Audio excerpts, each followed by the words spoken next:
अस्सलाम वालेकुम। मैं ਤੁਹਾਡਾ ਆਪਣਾ ਹੋਸਟ ਡਾਕਟਰ ਮੁਹੰਮਦ ਇਰਫਾਨ ਮਲਿਕ। ਤੁਸੀਂ ਵੇਖਦੇ ਪਿਓ ਮੇਰਾ YouTube ਚੈਨਲ ਪੰਜਾਬੀ ਟਾਈਗਰ ਲੋ।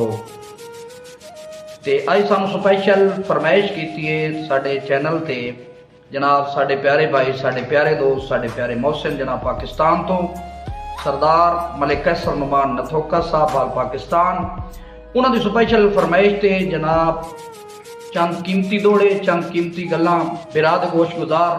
जनाब मलक साहब भाई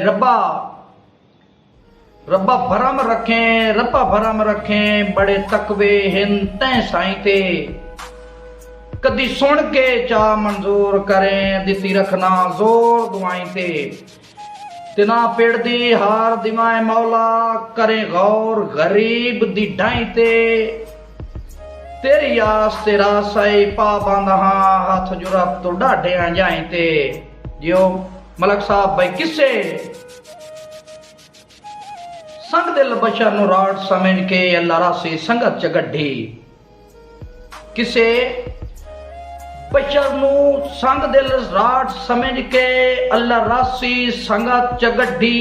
हा बख्त दी पींग होलारियां विच ला प्यार दी प्यारियां वड्ढी ते डंग गुजरे रहे तकलीफां विच, डंग गुजरदे रहे तकलीफां विच गल हुसड़ के बाहर न कड्ढी। जिवें वण दी लकड़ नू अग खावे इंजे रासां जिंदगी हड्डी। मलक साहब माया स्पैशल राइफल दा फैर होवे साडी चलो निभ वैसी, इंशाअल्लाह मलक साहब ताईं ढोल दी खैर होवे।